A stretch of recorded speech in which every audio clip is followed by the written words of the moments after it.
Avant de continuer, abonnez-vous à la chaîne. N'oubliez surtout pas d'activer la cloche de notification pour être au courant des dernières vidéos.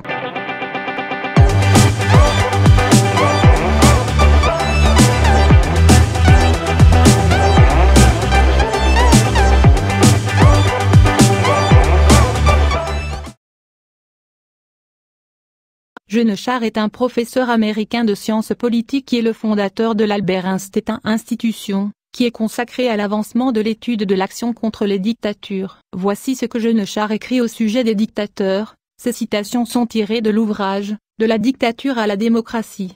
Les dictateurs ne vont pas se permettre d'organiser des élections qui pourraient les chasser de leur trône. Le premier principe de la défense anti-coup d'État est donc de refuser aux dictateurs toute légitimité.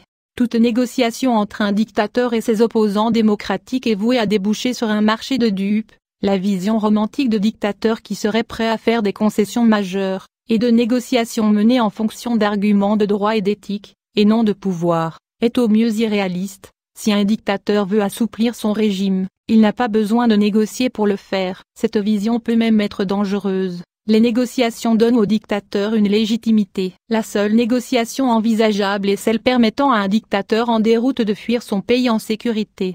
L'ouverture de négociations alors que des questions fondamentales de liberté civile sont en jeu peut n'être qu'une ruse du dictateur visant à obtenir la paix ou la soumission des opposants alors que la violence de la dictature se perpétue. Dans ce type de conflit, la seule négociation envisageable est celle qui se tient à la fin d'une lutte décisive. Lorsque le dictateur est aux abois et qu'il cherche un couloir de sécurité pour se rendre à un aéroport international.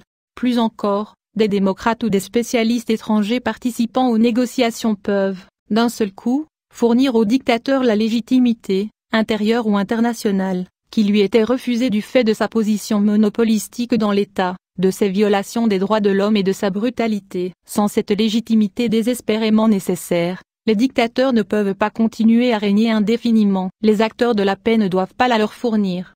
Souvent considérées comme solidement ancrées et invincibles, certaines de ces dictatures se sont révélées incapables de résister à une défiance sociale, politique et économique concertée par le peuple. C'est la résistance et non pas la négociation qui compte dans les conflits dont les enjeux sont fondamentaux. Dans presque tous les cas, la résistance doit continuer pour chasser les dictateurs du pouvoir. Le succès est le plus souvent déterminé non pas par un accord, mais par l'usage des moyens de résistance les plus appropriés et les plus puissants disponibles. Comme professait Charles Stewart Parnell en 1879 et 1880, lors de la grève des loyers en Irlande, il est inutile de compter sur le gouvernement.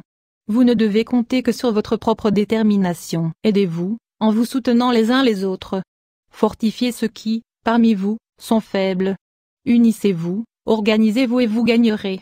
Les puissances étrangères s'investissent parfois de manière positive pour le peuple opprimé. Mais, seulement si le mouvement intérieur de résistance a déjà ébranlé la dictature, au point d'attirer l'attention internationale sur la nature brutale du régime.